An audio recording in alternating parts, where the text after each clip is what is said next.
Blackboard issued several improvements over the course of summer 2026. In this video, we will look at some major improvements, including the improved user interface, the restructured gradebook grid view, and improvements to the group creation tool. We will also look at other new additions, including the ability to duplicate items from the content page, set time limits in AI conversations, and export question banks.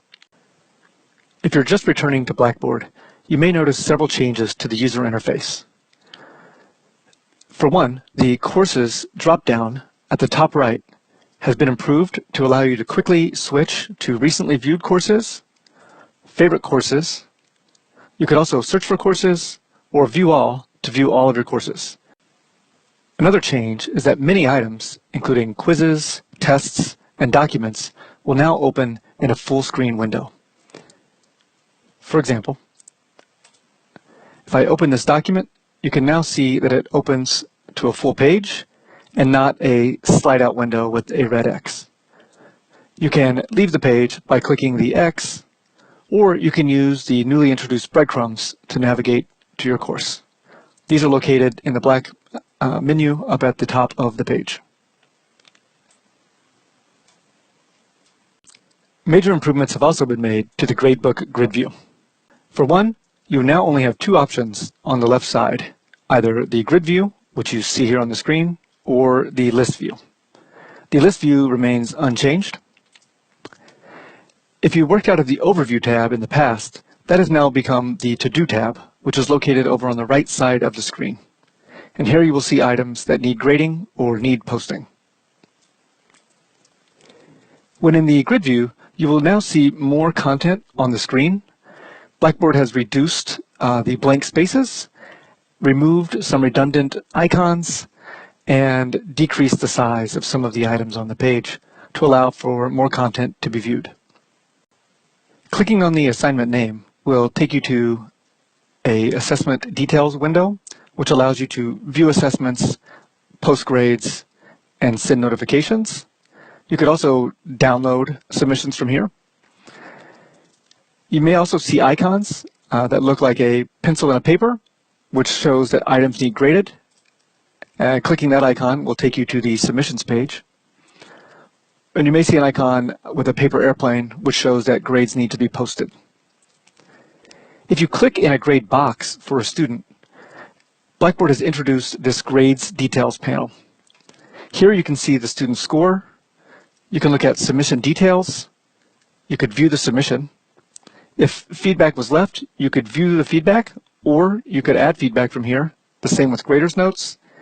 And you can also set accommodations, including exemptions or extensions from this window. You may notice that you cannot change the grade in this grade pill. To do so, you could hover between the student at the top of the list and the assignment and click on the purple pencil that appears.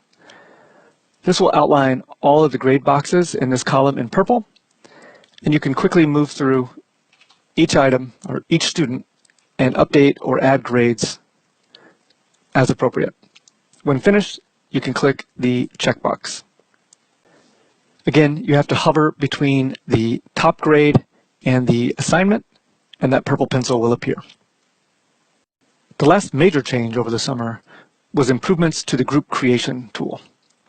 So if I go to groups, I can click plus new group set in the upper right corner, and I'm going to, in this example, select manually assign.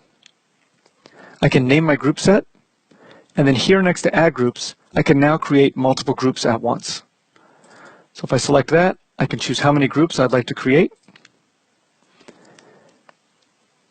And now it's created 4 groups for me. And I can also more easily move members into groups. So from within the groups, I can click this Add Members button and select one or multiple students to assign. Or from the left-hand side, I can click the checkbox next to students. I can then click the plus sign to assign those members to a group. You can also drag and drop students by hovering over the left side, holding down the left mouse button, and dragging and dropping. If you select multiple students, you can drag and drop multiple students at the same time. You could also use the automatic enrollment to automatically fill out your groups. And if you would like to remove group members, you can click the icon of a person with an arrow facing outward to remove all members of a group, or you could click the expand details and then hover over a student and click that same icon to remove them from the group. These changes should make group creation faster and more efficient. Another helpful change that was introduced over the summer is the ability to duplicate items from the content page. So you no longer have to use the copy feature. If you'd like to duplicate an item, click the three dots to the right of that item and click Duplicate. And after a few seconds, it will create a copy. It will add the word copy to the end of the item and will make it automatically hidden from students. You can then go in and adjust the settings and change visibility.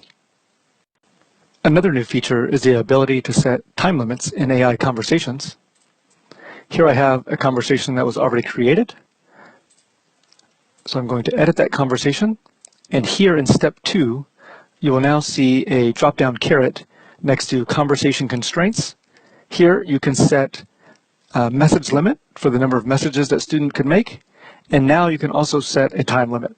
So if you want students to interact with the AI bot for maybe 3 minutes, for example, you could enter that time there and hit save. And lastly, instructors now have the ability to export question banks.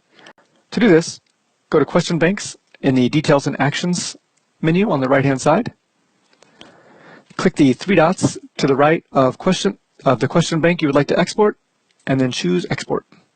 You will then be prompted to enter the information to save the file, and you can click Save. More information about these updates and others can be found on the CITL Updates page. If you have questions or need support, please contact us at CITL at citl@niu.edu.